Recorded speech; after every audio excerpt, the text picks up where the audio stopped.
Hello everyone, welcome to this channel. If you're new here, my name is Muhammad Hasan. I'm an engineer currently pursuing my master's in the field of microwave engineering. We all have important things to accomplish on our day-to-day life, and in order to move forward as a successful person, we need to accomplish or complete those tasks. But as we know, life is not very simple. There are ups and downs everywhere, there are resistances. So for example, you are a student and you need to appear for a physics exam after 4 to 5 months, suppose, okay? And you need to solve physics question every day in order to get a good rank. Now there are days where you can fly through physics question without any problem, you can solve those questions, you have those kind of motivation, or you can go through the concept. But there are days where you have a lot of resistance studying physics and solving even one question. But on the flip side, playing video games, watching Netflix movies, or watching YouTube videos on an infinite loop is very simple. You can do it on any day without any problem. You have all the ninja technique up your sleeve to complete those tasks without any problem. Now my question is, why is this? Why is that we are getting a lot of resistance in doing those tasks that are very important and that will make us a successful student? We know those tasks are important, even then we neglect those due to those resistance coming in our way. So the first thing that we need to understand is why is this resistance coming into play, and the second thing is how to tackle those resistance so that we could do our task defeating the resistance. So in this video, I'll be explaining the reason for resistance and how to break the resistance and move forward. And the technique that I will be explaining is the technique that I follow as a student, and I find it very beneficial. So let's look into that. So the next thing that you need to understand is that from where is this resistance actually coming? Is the work really tough, or is it something else? See, the work is not tough. It's just the assumption of our brain that is making that work actually tough. In order to understand the concept of resistance, you need to understand the concept of neurotransmitter that our brain releases. And the name of that neurotransmitter is dopamine. Now what is dopamine? Dopamine, most of the people say it's a pleasure molecule, but dopamine makes us desire things. And it is this desire that gives us motivation to do certain work. So if doing certain work releases more and more dopamine in our brain, then we are more likely to complete that task and will crave to do that work again and again. But if a certain work releases less amount of dopamine, then the chances of completing that task is very less, and most of the time we'll fail to accomplish that task. So the next question is, what causes this release of dopamine? Any task where our brain feels that doing that will give us immediate result, then our brain releases more and more of dopamine. Doesn't matter whether the task is good for us or it is not good for us. For example, junk food, it's not good for us, we all know that. But when you see that junk food, what happens? You assume that if you eat that junk food, it will satisfy you, it will make you happy. That assumption actually makes your brain release more and more of dopamine, which then motivates you to eat that food. This is how our brain works. On the flip side, if any task doesn't give us immediate reward, then our brain releases less of dopamine. For example, if you're preparing for a physics exam that will take place after 4 to 5 months, then doing physics problem in order to prepare for that exam which is coming later doesn't make sense. Then you assume that doing physics problem now will not give me immediate result because we have time for that, we can pull it off later. So that assumption will result in release of less dopamine by our brain, so we won't have that motivation to complete those physics problem. Due to this assumption, what happens is that you delay the studying of physics, and as time goes by and exams comes near, what happens? You feel like you have less time to prepare for the subject, and then you level that subject as hard subject. So nothing is hard actually, it's our assumption that makes any task easy or hard.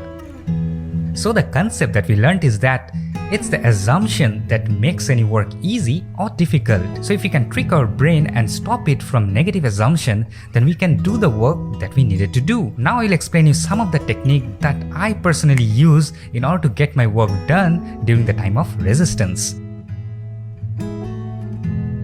If If you are a student of physics, you know that static friction is always greater than kinetic friction. If you don't know this concept, then I'll explain this in easier term that whenever a certain thing has resistance, then making that thing work for the first time is always difficult. You need to do more work, but once the thing gets working, then the resistance decreases and making that thing work is much easier. If you're still having problem understanding this concept, let me give you a very practical example. I hope you know how to ride bicycle. If you don't know how to ride bicycle, then just close this video, go out and learn to ride bicycle. You're missing the thrill of your life. Okay, let's come back to this concept. Have you ever noticed that whenever you're riding a bicycle and you start your bicycle, the first push that you apply on your pedal is always harder. And once the bicycle starts rolling, then what happens? You don't need to push your pedal that harder. Why? Because the bicycle has entered into a flow state. So your target is also to enter into that flow state whenever resistance comes into play. This is the most important thing. And how to enter into this flow state? The technique that you'll be using to enter into this flow state is start small. Now, what do I mean by starting small?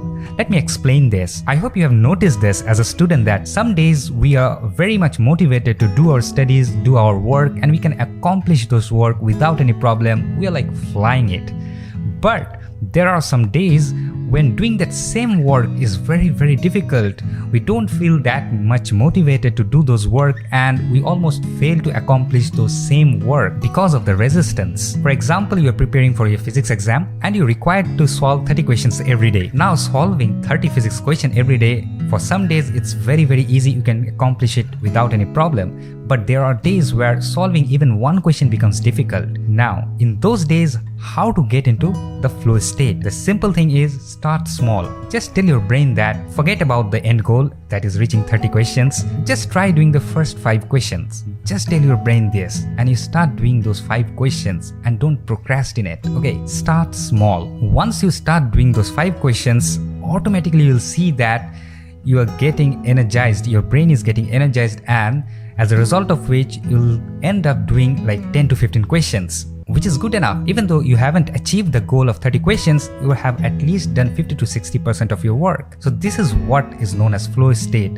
Instead of getting 0% of work done, you at least got 50 to 60% of your work done, which is good enough on these kind of low days. Another live example I can give you here is that when I was writing script for this video, I was procrastinating and delaying this, that I'll be writing it in the morning, then morning came, I'll write it in the evening. So I tricked my brain by saying that, okay, I'll not finish the whole script, I'll just write the introduction part and then leave it off. But once I started writing the introduction part, what happened is I got ideas and slowly and steadily I started building this whole script and it was done. This is what I'm trying to say by starting small. It has always helped me as a student and it is still helping me as a YouTube content creator. So starting small so that you can enter into a flow state.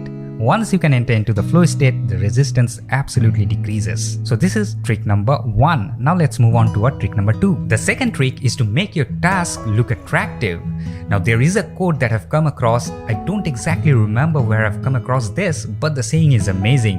It says that do the work that you love, but if you can't do so, then do the work that you're currently doing in a way that you fall in love with your work. Now, in order to fall in love with your work, it has to be attractive. In order to make my task attractive, especially studying, I follow this technique. Number 1, take beautiful notes. Creating beautiful notes makes going back to the notes for revision very easy because beautiful thing attracts. That's the nature of human being. It's scientifically proven that if you write something down deliberately with a pen and paper, then that thing has a high chance of remaining in your brain for a longer period of time. And for me, making attractive notes is just an amazing experience. I love it. It's just a fun experience. The experience is similar to capturing moment with the help of a paintbrush. It's such a beautiful experience. I absolutely love it. I also love painting. That's why. The second technique that you can apply now to make your studies attractive and fun is by studying in non-conventional area. We know that study can sometimes be monotonous, and in order to break that, you can try studying in cafes like CCD or Starbucks, or you can go to any library for studying or in some nearby park. Even though I haven't used this technique, but some of my friends and people I know have used this technique and they say that it's a game-changing experience. So you can check that. It might work for you also. The third technique is digitalizing your notes. and this is the technique I use the most. The apps that I use to digitalize my notes are OneNote, Notion, and Evernote. The beauty of these apps are these are cross-platform apps so that you can use it in your smartphones, tab, computers like Windows computer or Mac. And the beautiful feature that it has is known as syncing feature. That is, if you're creating your notes on your computer, then those notes automatically will get synced to your smartphones, iPad, laptop, doesn't matter where you're creating the notes. So you'll be having all your notes in your pocket all the time because you have your smartphone. So whether you are on your commute towards your university or college, doesn't matter, and you want to flick through your notes, then you can absolutely do that without any problem. So the resistance of study is not there. So it will make your studies a fun experience and will not confine your study to a particular location. That's the beauty of this technique, which I absolutely love. The fourth technique that will make your studies attractive and fun experience is going through YouTube videos to build your concept. Sometimes going through textbook line by line is very tiring and boring experience. So in order to build your concept, you can watch through some of the interesting YouTube videos based on that concept to build your concept.